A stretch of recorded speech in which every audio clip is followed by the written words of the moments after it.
صاحب اب خبروں کی طرف آتے ہیں۔ اخباری خبر کے مطابق جمعیت کے زیر اہتمام آج 14 فروری کو ملک بھر کی یونیورسٹیز، کالجز اور رہائشی حلقوں میں یوم حیا منایا جائے گا۔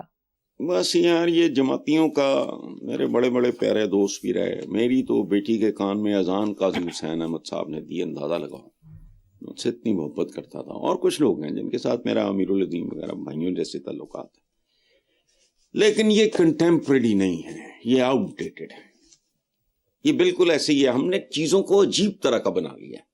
کھجور کھانا سنت ہے، بہت اچھی بات ہے،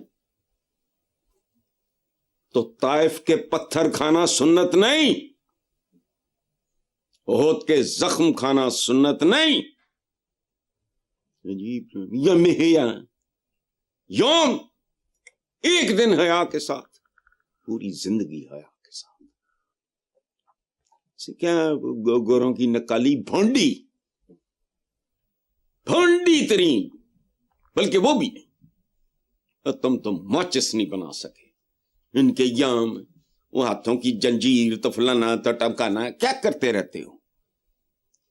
میں کل کی بات ہے، میرے بہت پیارے دوست ہیں، بہت 55 سالہ دوستی ہے ہماری، منصور عباس، پاکستان کی رائل فیملی تھی فلم انڈسٹری کی، سنتوش بھائی کے، وہ درپن بھائی کے، ایس سلمان سلو بھائی کے وہ سب سے چھوٹے بھائی ہیں منصور۔ تو میں نے منگوایا، چونکہ برتھ ڈے تھی تو میں گلدستے کی قیمت سن کے حیران رہ گیا۔ سنو، اچھا، میں نے کہا ٹھیک ہے، تو مطلب ہزاروں میں گلدستہ خوبصورت تھا، اچھا تھا، لیکن it didn't make any sense to me۔ انہوں نے کہا جی کہ دیکھیں ہم تو رمضان میں، میرے ملازم نے کہا، آصم نے کہا کہ وہ سر اتنے تو رمضان ہے قیمتیں کئی گنا بتا دیں دے، کل ویلنٹائنس ڈے ہے۔ مجھے نہیں پتا ان چیزوں کا، مجھے نہیں پتا تھا۔ تو حیا کیا ہے؟ اس کا لباس سے کوئی تعلق نہیں، جو غذا میں ملاوٹ، روکو، یہ بے حیائی کی آخری انتہا ہے، رشوت، کمیشن، کک بیک، یہ کھانے اور بار جائیدادیں بنانا، یہ سارا کیا ہے؟ یہ معاشی دہشت گردی ہے، جسمانی، روحانی، وہ نیت کی صفائی۔ یہ مطلب اگر نیت کی صفائی نہیں ہے تو گوڈے گٹے پونجی جا کے تو بے حیا ہے۔ یوم حیا کا کیا مطلب ہے؟ یعنی ایک یوم کے لیے حیا اختیار کر لو، عقل مت مارو، کرنے والے کام کرو۔ لیکن یہاں تو ان کو یہ وارے میں نہیں کہ قوم کا کیریکٹر بلڈنگ اگر ہم کریں گے تو میں تو مارن کے ٹھڈے، تو سوال ہی نہیں پیدا ہوتا، گریبانوں سے پکڑ کے سڑکوں پہ گھسیٹیں گے۔ اس لیے شاید یہ چاہ رہے ہیں کہ یہ بھی کانا ہی رہن۔ ظاہر ہے وہ آدمی کے اندر آگ کیسے بھڑکے گی جو خود ریڑھی پہ کم تول رہا ہے، جھوٹ بول رہا ہے، ملاوٹ کر رہا ہے، یہ کر رہا ہے، وہ کر رہا ہے، اس کو تو پتا ہے میں تو خود چور ہوں، تو ڈاکوؤں کے خلاف میں کیسے خیر آگے چلو۔ بالکل درست۔ نیکسٹ موضوع پر چلتے ہیں۔ بانی پی ٹی آئی کو ذاتی مالج تک رسائی دینے کے مطالبے پر تحریک انصاف اور اپوزیشن اتحاد کے ارکان کا پارلیمنٹ ہاؤس میں دھرنا، جبکہ حکومت نے اپوزیشن کے احتجاج کے پیش نظر پارلیمنٹ ہاؤس، پارلیمنٹ لاجز اور کے پی کے ہاؤس کے دروازے بند کر دیے۔ دروازے بند ہی ہیں، پاکستان میں کس چیز کا دروازہ کھلا؟ عدل و انصاف کا دروازہ کھلا ہے، روزگار کا دروازہ کھلا ہے، جرائم کا کھلا ہے، بھوک ننگ کا کھلا ہے، تو دروازے بند کر دیے۔ دیکھو بات سنو، مجھے اس دن کا انتظار ہے جب اپوزیشن اور حکومت یعنی تمام پارلیمنٹیرین سارے ایوانوں کے دروازے بند ہو جائیں گے ان کے لیے، اور یہ سب کے سب بے روزگار ہو جائیں گے۔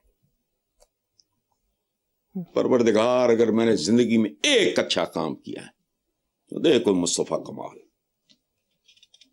اور ہماری ذہنی حالت یہ ہے کہ جب مصطفیٰ کمال زوال پذیر بدترین آٹومنس کو سے پاک کر رہا تھا، مجھے آج بھی دکھ ہے اس کا، وہ دکھ اور طرح کا ہے، سمجھ گئے ہو؟ اس وقت یہاں کیا ہو رہا تھا؟ جان بیٹا خلافت پہ دینا، تو کر کیا رہے تھے؟ وہ خزانے خالی کس طرح کر رہے تھے؟ ان کے جو حرم، ان کی ایک سڑک کا نام ہے حرم سرا روڈ یا پتہ نہیں سم تھنگ، استنبول میں 200 300 ایک پہ شک پڑا. اب اندازہ لگاؤ وہ سینکڑوں زنانیاں سمندر برد کرتی ہیں. تو یہاں ہو رہا تھا جان بیٹا خلافت، وہ خلافت ہی کوئی نہیں. ہمارے ساتھ یہی کچھ ہوتا ہے. اپوزیشن جو کر رہی ہے اچھا وہ ذاتی معالجے کی رسائی اور یہ وہ وغیرہ کیا ہے، وہ اس کا کام ہے، وہ ڈھنگ کی بات کرو. جی صاحب دوسری طرف وزیر پارلیمانی امور طارق فضل چودھری نے کہا کہ اگر ضروری ہوا تو بانی پی ٹی آئی کو علاج کی غرض سے بیرون ملک بھیجا جا سکتا ہے، جبکہ وفاقی وزیر داخلہ کا کہنا ہے عمران خان کو اسلام آباد جیل منتقل کیا جا سکتا ہے. کیا کہیں گے؟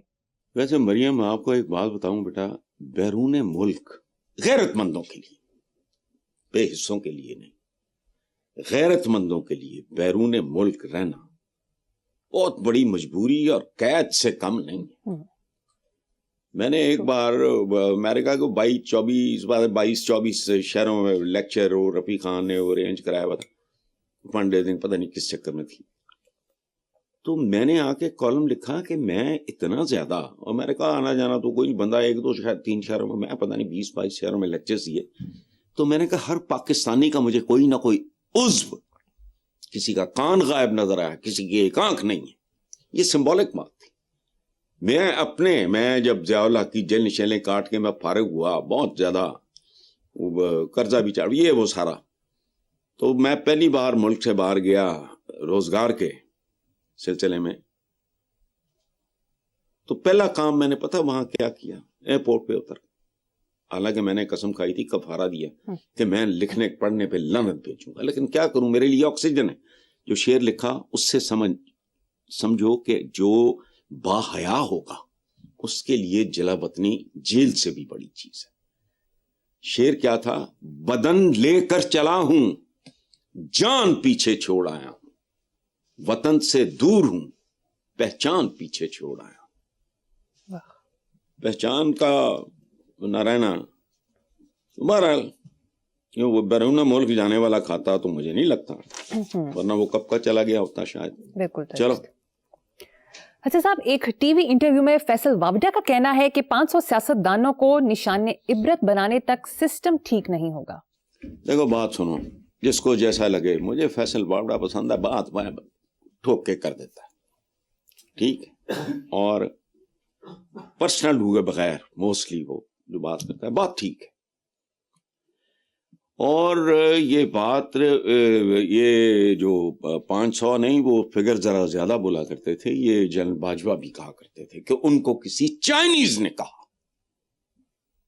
آن ریکارڈ یہ بات کر رہا ہوں، اللہ ان کو صحت زندگی دے، تصدیق کر لیں. اچھا، یہ بات مجھ سے نہیں، انہوں نے کچھ اور لوگوں سے بھی کی ہوگی. خیر،